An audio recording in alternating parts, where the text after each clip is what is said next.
is now time for Fantasy Insurance presented by Geico. And we like to focus our insurance tips on the QB position since buys tend to mess that position up more than most. And Fabs, why don't you get us started?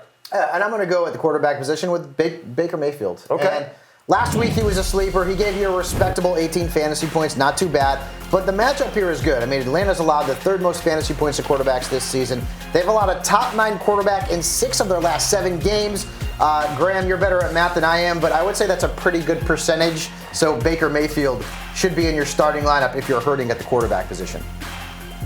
All right, and then how about for you, Graham? Who are you looking at? I'm going to go with Marcus Mariota. I'm going to go back to the well. The Titans had a very tough opening schedule. Their first 7 games was actually the 5th toughest in the NFL. Now they get a spot here at home against the Patriots. The Patriots have allowed a top 12 quarterback in 6 of their last 8 games. They've allowed the 7th most rushing yards per game to opposing quarterbacks. I kind of like Mariota as a streamer this week if you're desperate. Kind of a back-end QB2 play. All right, so Marcus Mariota for you against the Patriots. And rank, finally, Dak.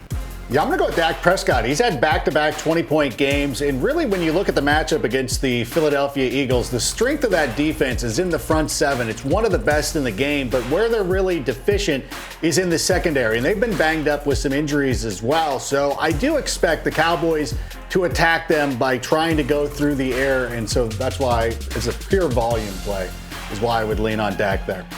All right, and that was Fantasy Insurance presented by Geico. So Geico.